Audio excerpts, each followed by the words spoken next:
And one second. Okay, I'll tell you. I'm not trying to be smart here. One second. Let me. I will answer all of you.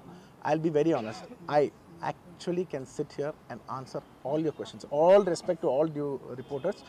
I'm not dodging away any question. Believe me, on a personal level, I'm not dodging any one of you. I'm looking into your face and I'm telling each and every one of you, I am not very cleverly dodging anything.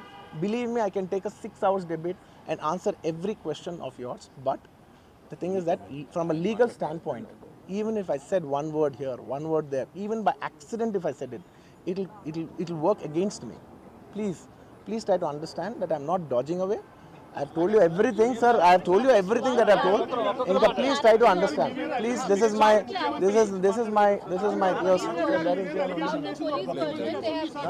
See, for all the other legal questions, my lawyer is right here.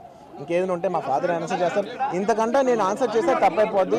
మీరందరూ ఇంతసేపు ఉండి నా కోసం wait చేసి నన్ను అర్థం చేసుకున్నందుకు thank you so much అండి. Thank you so much.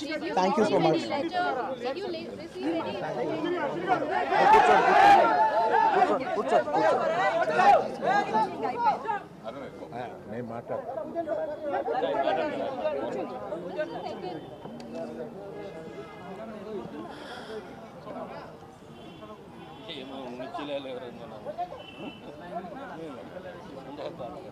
దయచేసి అర్థం చేసుకోండి. ఇంకా గట్టిగానా అరుస్తున్నానయ్యా? ఇంకా ఇప్పుడు వినపడుతుందా అండి? వినపడుతుందా?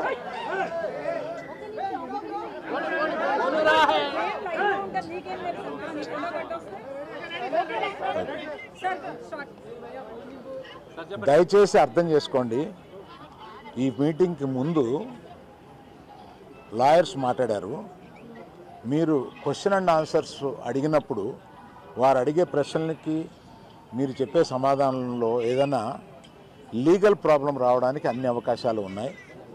దయచేసి మీరు మాట్లాడాలనుకుంది ఏంటో వారు చెప్పారు, ఆ మాట్లాడాలనుకుంది మాత్రమే మాట్లాడండి అని అన్నారు. ఇది మీ క్వశ్చన్స్ జాడ్జ్ చేయడానికి కాదు, దయచేసి అర్థం చేసుకోండి. It is an insistence from the lawyers not to answer the questions, not to take the questions. Sir, మీరు కూడా క్వశ్చన్స్ తీసుకోకూడదు. ఏమండి? మీరు కూడా క్వశ్చన్స్ తీసుకోకూడదు. అవే పార్ట్ ఆఫ్ ద సిస్టమ్ కదా. Just one clarity about No, let me, I wanted to tell something. Let me complete.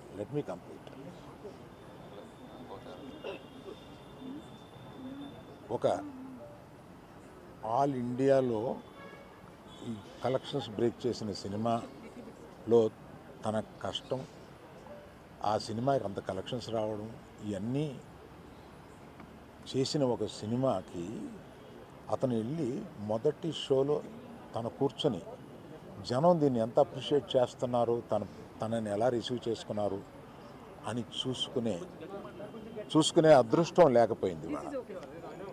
Because of an unfortunate incident he had to come back.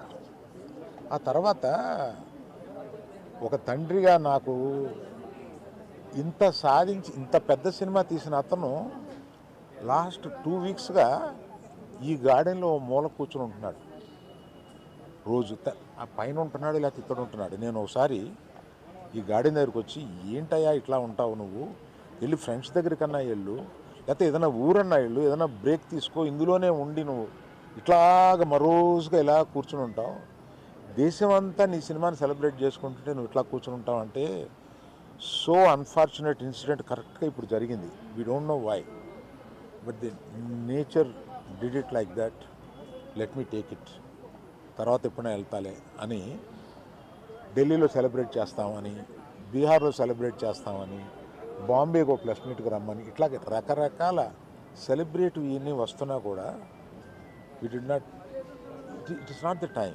It is ఒక family, అందులో తన అభిమానుల ఫ్యామిలీలా అయిపోయినందువల్ల అతన్ని చూస్తుంటే నాకే కడుపు తరుపుకుంటుంది. ఎందుకంటే మీరు కూడా ఒకటి అర్థం చేసుకోండి, 22 సంవత్సరాలు తను కష్టపడి ఈ పేరు సంపాదించుకున్నాడు. ఇది ఒక రోజుతో వచ్చింది కాదు, ఒక సినిమాతో వచ్చింది కాదు, ఒక ప్రెస్ మీట్తో వచ్చింది కాదు, ఒక ఇన్సిడెంట్తో వచ్చింది కాదు. ఇది క్రమక్రమంగా అతను బిల్డప్ చేసుకున్నాడు. ఆ బిల్డప్ చేసుకోవడం కాదు, 3 జనరేషన్స్ నుంచి వస్తుంది.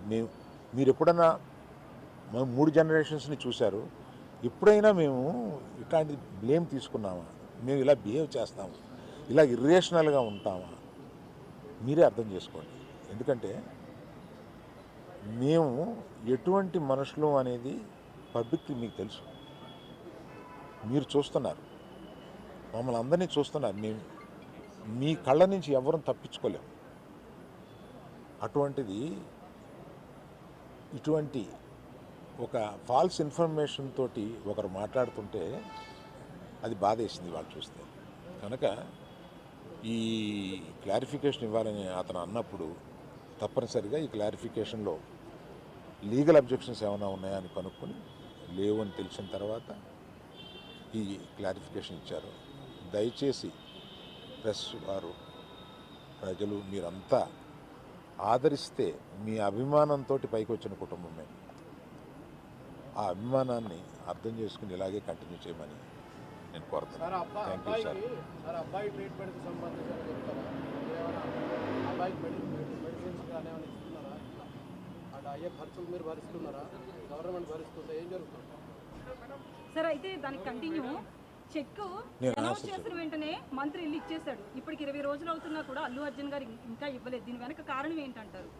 నేను అవన్నీ చెప్పడానికి రాలేదమ్మా. ఇక్కడ వ్యక్తిగతంగా నా బాధ ఏదో మాత్రమే చెప్పడానికి వచ్చాను ఇక్కడికి. అవన్నీ ఇంకో ఇన్సిడెంట్లో చెప్తాను. ఎందుకంటే ఇందాక అర్జున్ చెప్పబోయి కూడా, అర్జున్ ఒక అమౌంటు, నవీన్ మైత్రి వాళ్ళు ఒక అమౌంటు, డైరెక్టర్ గారు ఒక అమౌంట్, ఇదంతా పెట్టి ఒక ట్రస్ట్ చేద్దాము ఇది అని ఏదో అనుకున్నారు. దాన్ని ఇప్పుడు చెప్పి మెయిన్ ఆ విషయాన్ని డైల్యూట్ చేయడం ఎందుకు? దాన్ని ఇంకొకసారి వచ్చి వివరంగా వాళ్ళు మైత్రి ఈయన అందరూ కూర్చొని దీన్ని ఎలా చేయబోతున్నాం, ఎంత సపోర్టివ్గా ఉండబోతున్నాం అనేది తప్పనిసరిగా మీకు చెప్తారండి. అయితే